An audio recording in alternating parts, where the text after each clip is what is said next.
Hey guys, welcome back to my channel. If you're new, welcome. My name is Chris. It's time to do a video about new pickups in my collection. Most of these I've had for a while, but I wanted to make sure I wore them at least 2 to 3 times. So I finally feel good about talking about these fragrances. One is not a super new release. It did come out in 2025 and it went really viral, but I took my time to get the perfume and shockingly, it is the one I actually like the least. So with that, I'm going to get started. I'm going to get started with one of my more exciting pickups. One I'm super excited about and I really love. The new Shalimar. This is Shalimar L'Essence. This one is quite possibly my favorite Shalimar of all time. And by far it is the easiest Shalimar to wear. This version could have been called Angelic Shalimar. It's very ethereal, it's light, it's fluffy, it's airy. It is an angelic form of the original Eau de Parfum, which frankly wasn't my favorite perfume. I love it on others. My godmother, that's her signature scent and I love it on her, but it just wasn't something I could pull off. There was something in there that just didn't wear well on me.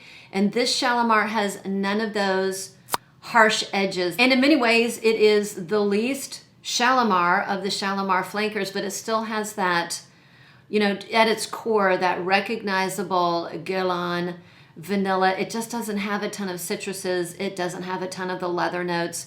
There's no civet. It's just that core Shalimar DNA with an extra dose of that beautiful Guerlain vanilla. It does remind me of 2 of my very favorite perfumes, the flanker that was like the Millésime, vanilla Millésime planifolia, I'm blanking on the name, and Queer Beluga. If you put those together, lightened them up, took out the powderiness, the dense powderiness of Queer Beluga, combined those 2 perfumes and really lightened it up, you would get Shalimar L'Essence. This is one of the very few Shalimars I would wear in a crowd. I would wear to work. You could wear this anywhere. And on that note, it does wear lightly. So this is never going to be that Shalimar that's in your face.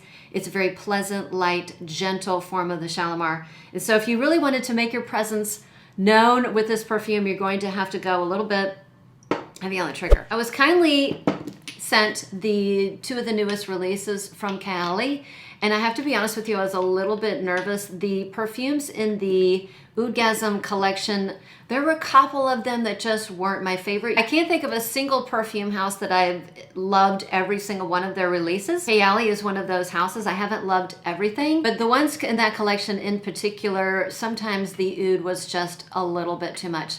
So the newest ones are Milky Musk Oud, and Chocolate Oud. So I was a little bit nervous with the names. And I will tell you, it's a good thing I didn't do a first impression, because my first impression of the Milky Musk Oud was not very good. There is just something in that opening, and I can't put my finger on it, that is a little bit unpleasant to the nose. So I'm so glad that I gave it another try, because it was just like, it just smelled like a dirty barn. And I know that oud and woody notes are typically in the base, so you don't usually get those out at the beginning of the perfume, but I did get kind of like a stinky, dirty barn with pink pepper. However, I went ahead, like the next day I tried it again, I sprayed it on my bathrobe, and oh my goodness. So first of all, the dry down is completely different than the opening. It completely loses the barnyard stinky that is in the opening of this, and it really becomes a very pretty, warm, musky sandalwood. And it does smell a lot like Blanche Bête, but take out the tuberose, take out the coconut, and take out the vanilla. If you do that, these 2 fragrances are very similar, and this thing literally lasted on my bathrobe until I washed it, and I usually wash my bathrobe every week. And I could smell it on my bathrobe as soon as I entered my bathroom. Very strong.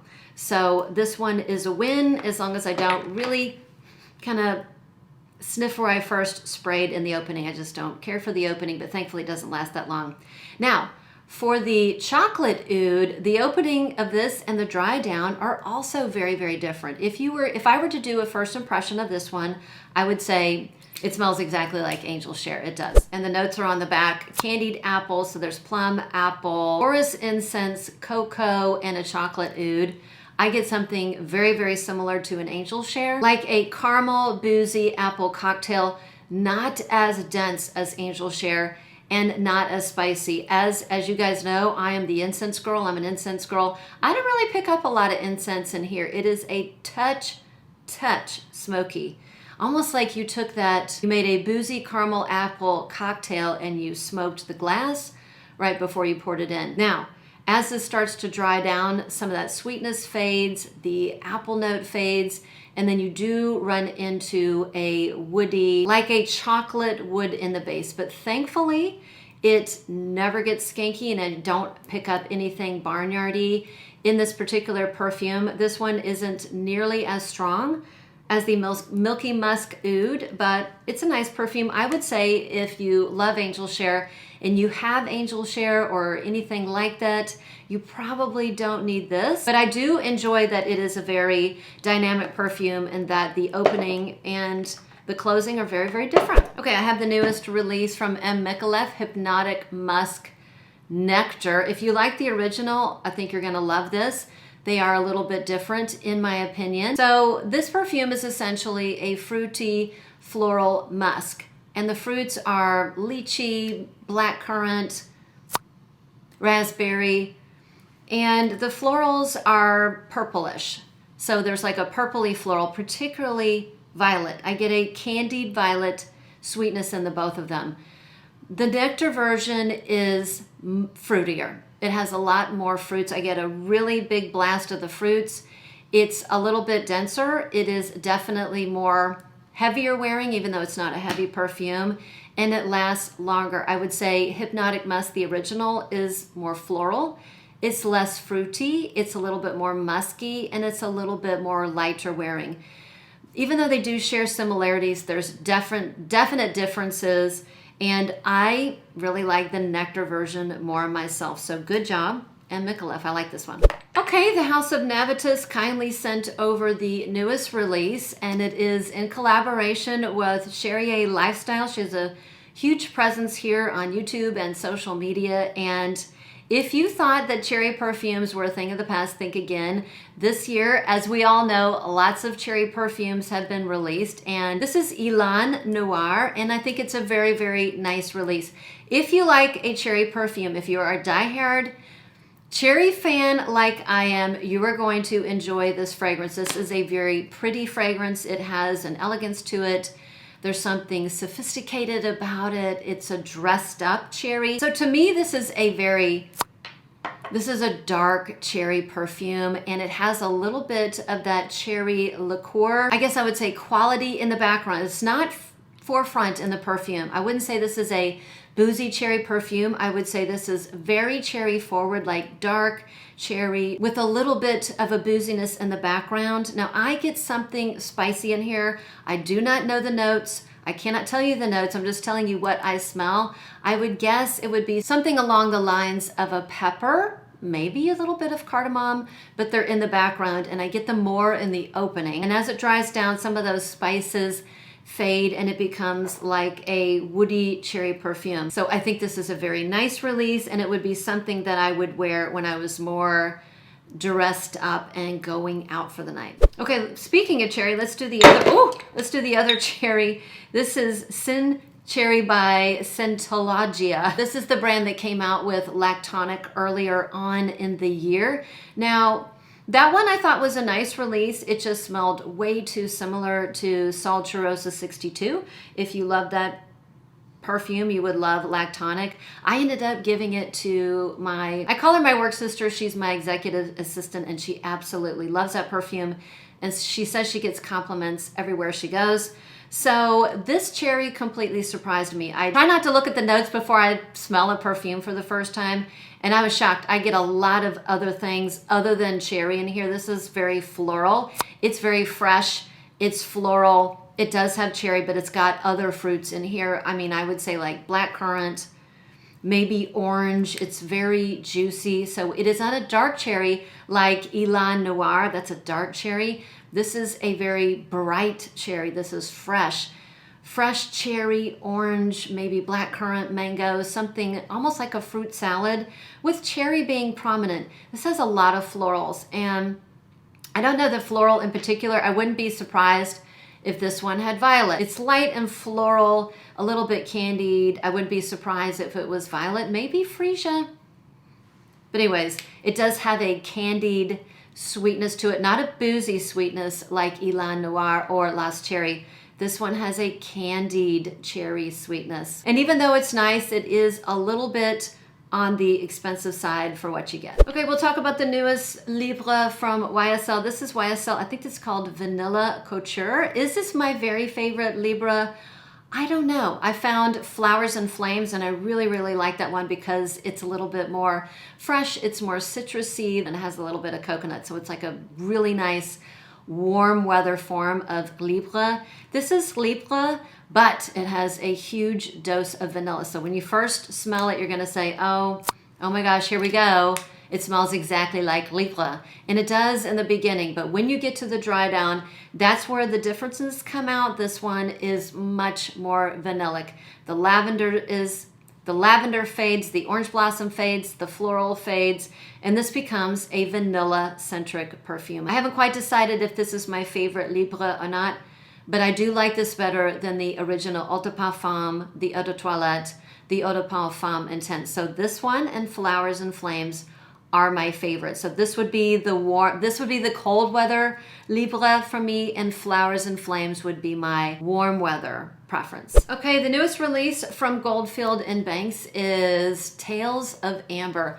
This is very pretty. This is a very nice unisex offering from the brand. There is orris, so it has more of like an earthy, powdery iris. There's cinnamon, it's spicy, it's ambery, it's musky, it's sweet and a little bit leathery. There's something leathery in here. It's woody, and I think it has oud, but I don't get a skanky oud. I get something that is detectable as an oud, but doesn't quite get to the skanky zone. So you really do have to love unisex perfumes, or even fragrances that might lean a little bit masculine, particularly in the opening. I think this is very, very pretty, and I do envision myself sharing this with my spouse. Okay, a newer release by Octavia Morgan. I really, really loved her dark rose, and so she came out with a new one called Vanillin Spreme. This is a very pretty, spicy, woody vanilla. If you like spicy, woody vanillas, this is very, very pretty. It starts off as a very spicy, woody vanilla. As it dries down, now the spices in here, I would guess maybe like a cardamom, maybe a teensy bit of cinnamon. As it starts to dry down, it definitely gets more ambery. There's like this boozy, ambery sweetness. Maybe this has a touch of praline. And as it dries down, I get a rose. This definitely has like maybe a pinkish to a dark rose in the base. You can test this out and get this brand in Ulta. Okay, one of my very favorites on the list is from Atelier des Ors, and this is Noave Vanilla. Again, look at this bottle, and it has a gorgeous, like a gold seahorse. This is a full-blown love for me because I was shocked I did not check the notes. So when I smelled it and I sprayed it and I wore it, I was completely surprised. I thought this was going to be a very dark, sweet, ambery vanilla for the colder months, and this is a year-round vanilla for sure. But this, I would describe this as a yellow, honeyed, floral vanilla with a lot of amber. So a warm, solar, floral vanilla. How about that? Warm, solar, floral vanilla. It smells so good. I wore this to bed last night. I just smelled so good. It's so yummy. So it has vanilla, and the main flower in here is mimosa. I love a mimosa. Mimosa is a very particular smell. It has a very particular scent. If you've ever smelled it in real life, to me it smells like a powdered, honeyed, yellow floral, almost like what you imagine pollen would smell like. And then you add in this golden vanilla. This is definitely a warm and sunny yellow floral, but it is not tropical at all. And it's not really beachy. There's just something that smells a little bit like sunshine. Like sunshine was just baking this beautiful mimosa flower that was dusted with honey. And because of that, this could absolutely be pulled off in the warmer months and in the colder months. When you want to wear a vanilla, but you don't want anything heavy, too spicy, too sweet, and you want something floral that brings in a little bit of Summer Sunshine. So the next one is the newest release from the House of Beau. I love that house. I think there's only one perfume in that entire line that just wasn't for me. Now their newest release is definitely one of their most unique. In my opinion, I think it's one of the best releases of 2025 because it is so unique. Cosmos, however, really went out of the box, and I think this is supposed to be like a celestial interpretation of a gourmand. So for someone who's very tolerant to sweet perfumes, I have to admit though, I haven't been reaching for super gourmand fragrances for the past 6 months or so. I'm very, very tolerant to a gourmand smelling perfume. This one, to me, doesn't quite meet what a gourmand is. It's because I'm tolerant to something really, really sweet. Now, if you are very, very sensitive to sweet perfumes, you might think that this is a gourmand. Sometimes the most interesting and unique perfumes are really difficult for me to put into words. This one is smoky and leathery and sweet, but it does not smell like a gourmand to me. And I just don't get the metal accord. I guess I do get a little bit of that mineraliness. It smells more like polished rock to me, like cold polished rocks. And then I get something that's smoky for sure. So smoky and cold and leathery and sweet.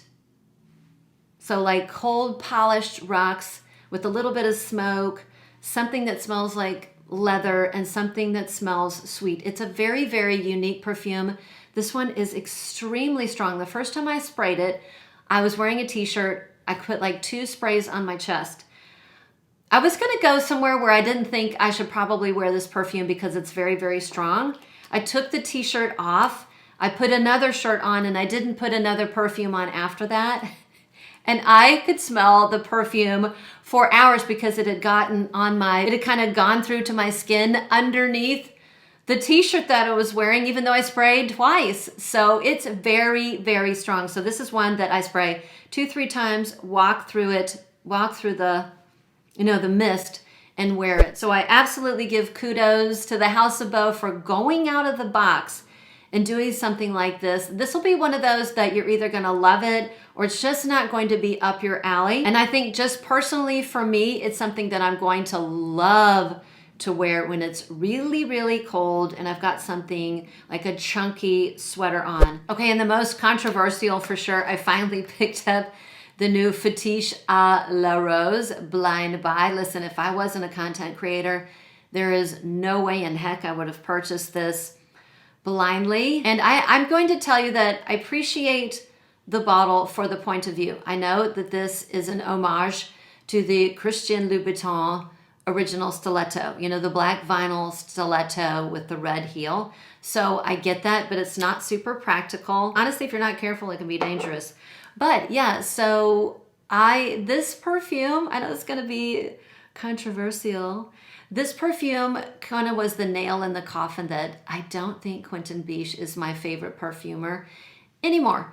I think he's incredibly talented and I love a lot of things that he does, but a lot of the fragrance that he creates are just a little bit, they go too far out of the box for me. And I know this went incredibly viral and I do love rose perfumes, but hey, you can't love everything. This was not a love for me. I love cherry, I love rose. And I think the cherry in here was supposed to represent, the black vinyl, so a very dark cherry. And I think the rose was supposed to represent the heel, the red heel. But there's other things going on in here that just, like a lot of his viral fragrances that were very love-hate like guidance, there was something in each one of those that just took it too far. I think there's only like 4 notes listed. I think this is like rose, cherry, ginger, and pepper. I get other things.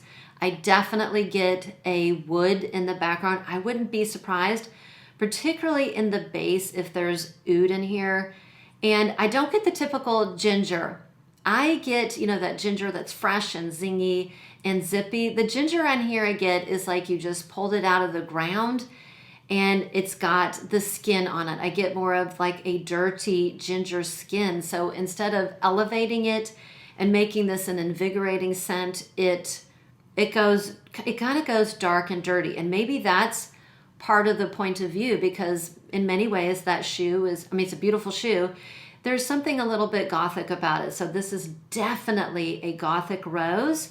And like a lot of his creations, you're going to either love it or you won't. This was not a love for me. I will end up decluttering this. And just really, really quickly, I did end up getting what is supposed to be the dupe of this, and I'm going to make a short to let you know. And I did several side-by-sides, and I actually got several of my friends involved in the judging of how good of a dupe or an impression this really is. You might be surprised by the outcome.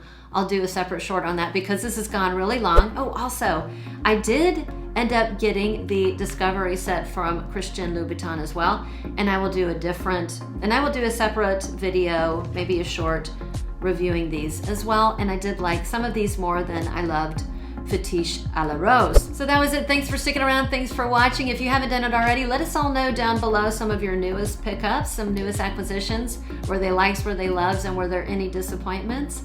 And with that, I'll see you on the next one.